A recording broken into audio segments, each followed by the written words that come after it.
All right, boys and girls. A little bit, a few words on the assignment I gave to you today.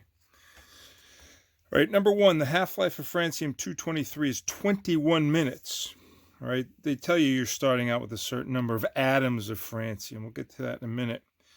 What they want to know is how many atoms of it would disintegrate after an hour 45 minutes. Well, what you need to do is take that hour and 45 minutes and convert it all to minutes. Right? 1 hour plus 45 minutes is equal to 60 minutes plus 45 minutes. So that's 105 minutes. All right. Now, if the half-life, which we symbolize T1 half, is equal to 21 minutes, then how many half-lives are within 105, a total 105 minutes? I'll do a division real quick. So this means we will have enough time for 5 half-life intervals to occur. All right. Now, what we ought to consider then is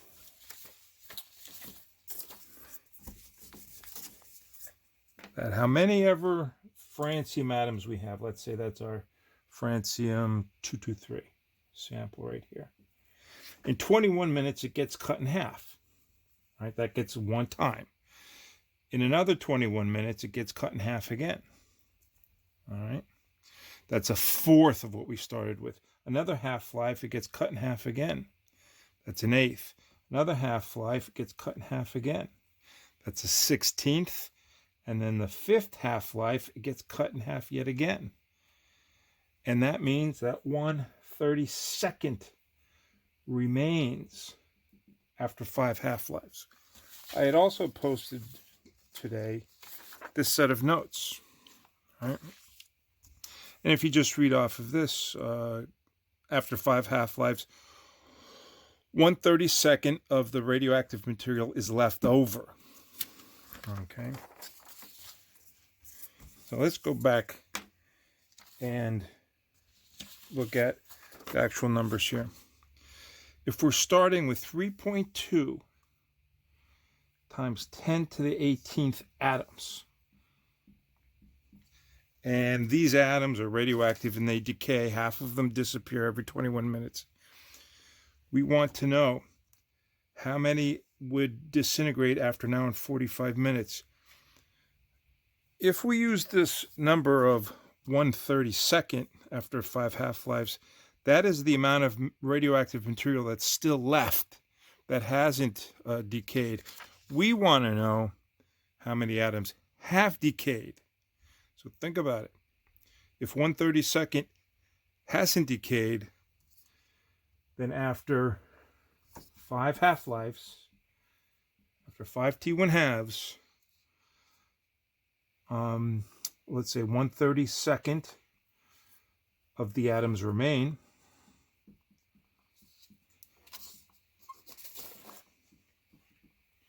But 31/32 have decayed. And this is the important bit of information that we need to determine the answer. All right. This number right here is what we started with. What is 31/32 of that number? Get that, and that's your answer for part A. Now, for part B, Francium 223 undergoes beta negative decay. Beta negative. All right. what do we get as the daughter nucleus? Well, we don't know that until we put some other information down here. There are 87 protons in francium. A beta decay is a decay in which one of the neutrons inside this original parent nucleus, that neutron converts into a proton plus an electron. This electron is actually the beta particle that shoots out of the nucleus, but the neutron or the proton that forms stays within the nucleus. So instead of having 87, it goes up to 88, which is some new element. You just have to look that up. And the total mass number of this is still the same, 223. Right? Plus, we're also going to get a neutrino, actually an antineutrino. So that should be part of it too. So just, figure out this daughter nucleus here. Okay. And part C. How many of these new daughter atoms are present after this hour and 45 minutes? Well, let's ask a simpler question. Let's say I had francium.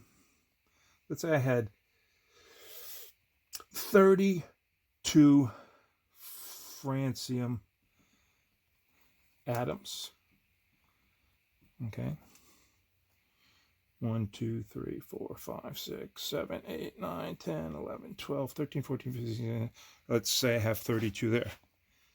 After one half-life, now I only have 16. Okay, there's 16 here. 32 atoms, 16 atoms. All right. But what happened to the other 16 atoms that aren't here anymore? Well, those other 16 atoms turned into this other new daughter nucleus.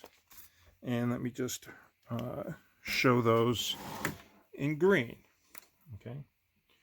But how many of them are here? Well, if I start with 32 atoms, half of them stay undecayed, and the other half, the other 16,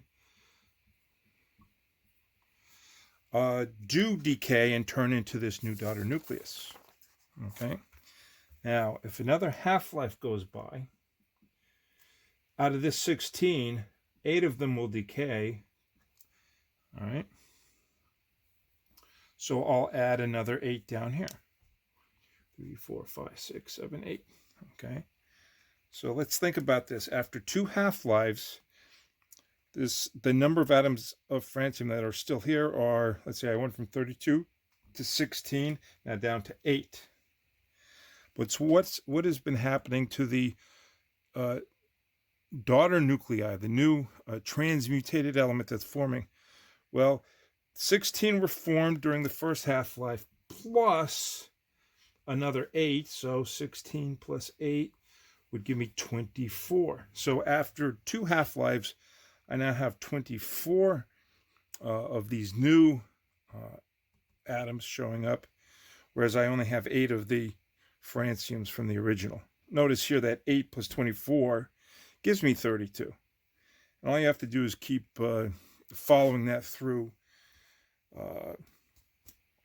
to the end, to all 5 half-lives.